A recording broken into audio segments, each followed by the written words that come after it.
It's the most wonderful time of the year. That's right. No, Christmas. Why would you think that? The Cacowards. It's the Cacowards, baby. They're here. You know what I love about the Cacowards?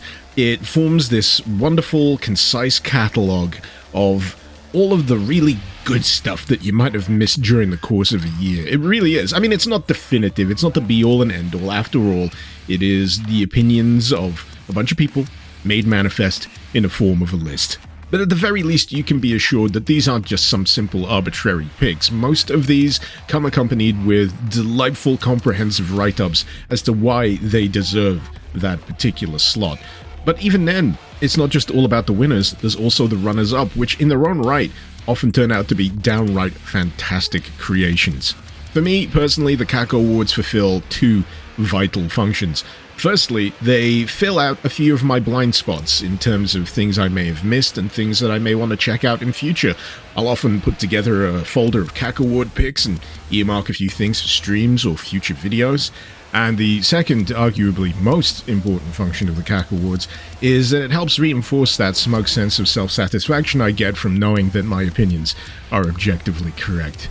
Nah, I'm kidding. It's nice to see a few things that I've covered during the course of a year pop up as Cacoward picks, because sometimes you just know when good stuff is good stuff. And in particular this year in the gameplay category, I'm happy to see that 3 out of 4 of them are mods that I have heartily recommended. The only reason why I haven't recommended the other one yet is I haven't played it, and I'm pretty sure if I did, I'd probably come to the same conclusion. But yeah, Diamond Dragon, Abyssal Marine, Private Stone, and I'm sure Doom Comic 96 will all have you a hootin' and a hollerin' if you choose to take him for a spin. It's also kind of humbling to see just how many maps, episodes, megawads are in this list that I have not touched or have even been aware of at all during the course of this year. And nestled within some of those are things that I have indeed covered. Neon Overdrive was a heck of a lot of fun. So much so that I invested not 1 but 2 4-hour-plus streams into the endeavor of just playing my way through it. There's certainly a lot to be enjoyed from just the sheer visual aesthetics of this alone. You got 80s style vaporwave/synthwave theming, and will, for some, hit them firmly in the nostalgia centers of the brain. It's colorful, it's bold, it's really fun to play, heavily recommended.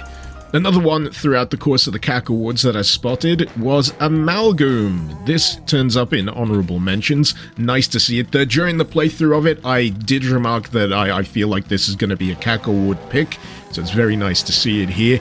It is a amalgamation, see what they did there, of Doom and Doom 2, smushing the levels together in these genuinely delightful and unexpected ways. It's downright ingenious in some cases what they achieve as levels flow from, say, a Doom 1 variant of a level into Doom 2. And for those who are more intimately familiar with the levels of Doom 1 and Doom 2, obviously you're going to get more of a kick out of this than someone that isn't, but don't let that put you off, because yeah, I still feel like it is well worth the price of admission, which is nothing. An entry that I was actually quite surprised to see here in the runners-up list of the Cacowards was the Dragon Sector remake. I've had a few cracks at this in the past, and I've always come away feeling like I've missed something, like I'm not quite getting it, or I've run up against the wall, and I feel like that might be because of the mods I run alongside it. It's chiefly intended as a map set you play alongside Project Brutality, but according to the entry here on the Cacowards, it plays pretty damn good if you just play it vanilla, so maybe that'll be the form I attempt to play it in next. Maybe help me appreciate its intricacies a little better. But, you know, I can certainly agree, it is a looker. I especially love that opening entry shot of just Saturn looming in the skybox. If anything, that's one of the things that helped attract me to it in the first place. Also very happy to see Dead Sea Scrolls populating the top 12 here in the Cacowards. It was a lot of fun to play through, and had a really good amount of variety for something that actually only spans 9 levels. This is something that if you've got a free afternoon, you can potentially power through, but yeah, it'll take you for a ride. It'll give you a lot of varied experiences along the way, but crucially, it doesn't end up feeling like a disjointed collection of levels and concepts. It's actually got a nice degree of cohesion, that's the word I'm searching for, across its entire runtime.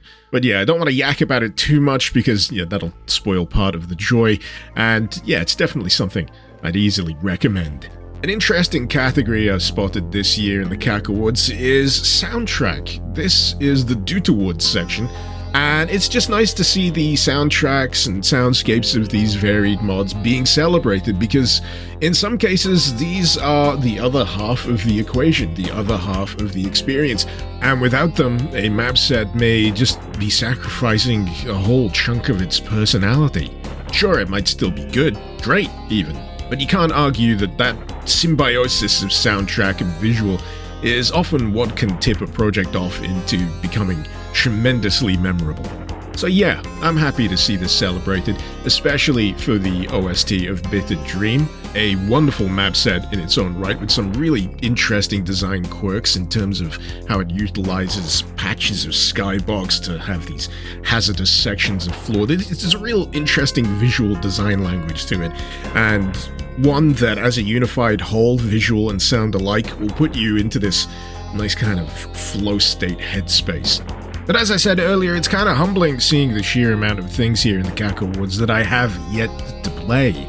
Something that I've assuredly seen pass in front of my eyeballs, but I've just not taken the dive yet, is Blues Brothers 2025. The name alone was enough to kind of make me take pause, because when I think of the Blues Brothers, I think of... I hate Illinois Nazis. But whatever's going on in this is certainly very different from what my brain associates with that name, and just reading through the initial paragraph of this entry here is enough to put it back on my radar.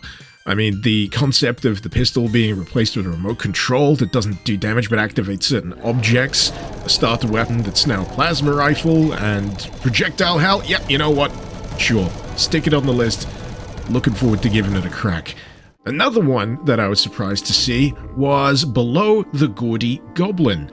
This one's mainly surprising for the fact that it's in fact a custom user map for Head-On, which, yeah, still counts last time I checked. Still technically Doom Engine, and according to the entry here, functions as a fun little side story to the main shenanigans of Head-On itself, which, admittedly, I still need to go back and, actually finish. It just turns out that Head-On is friggin' huge, and for me personally was a little bit more than I could chew. Still enjoy it, still like it, need to make myself an appointment to return to it at some point soon.